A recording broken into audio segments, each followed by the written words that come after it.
મારું નામ રચનાબેન મયુરભાઈ ઠાકોર, ગામ રામપુરા ને મારા ગામમાં સાડીઓનું એવું વેચાણ સારું થતું હતું. પહેલાં પરિસ્થિતિ એવી હતી કે કંઈ મળતું નહોતું.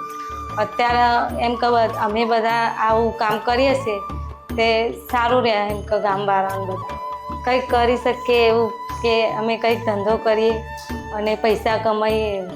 ઘરે વાત કરી કે અમને આ ધંધાનું કંઈક શીખવા મળે અને પૈસા કમાવાનું મળે. એટલે ઘરનાને બધાને વાત કરી તો ઘરનાએ કીધું કે જાઓ જોડાઓ, કે સારું કહેશો. ઘરમાં છોકરાઓને ભણાવવા માટે અને ઘરમાં શાકભાજી કંઈક લાવવું હોય તો એમાં ઉપયોગ કરીએ.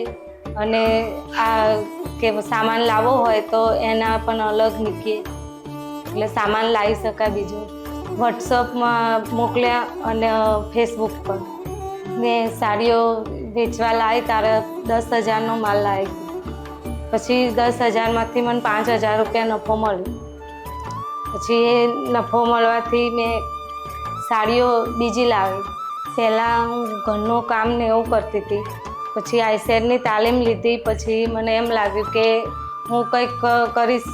તો આઈસેડની તાલીમ લેવાથી મને બિઝનેસ ધંધામાં કંઈક પ્રિય લાગ્યું તે મેં સાડીઓનો ધંધો કર્યો. પછી સાડીઓનો ધંધો કર્યો પછી મને એમ લાગ્યું કે પૈસા સારા મળશે એમાં. તો પછી મેં 5-10 હજાર રૂપિયા જોડ્યા. તો પછી એમાં મને નફો મળ્યો. તો નફો મળવાથી હું બીજો સામાન લાવી અને સામાનથી મારે સારું ચાલ્યું.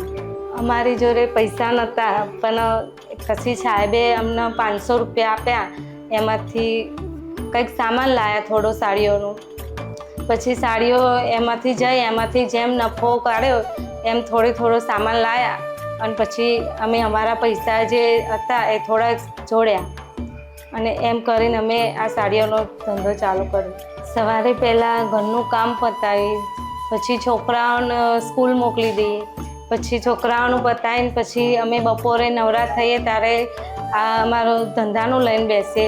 પછી થોડો ટાઈમ સીવવામાં આપીએ અને પછી ખેતરમાં જઈએ, ખેતરનું કામ કરીએ. પછી ઘરે પાછું સાંજે કામ ચાલુ થઈ જાય અમારે.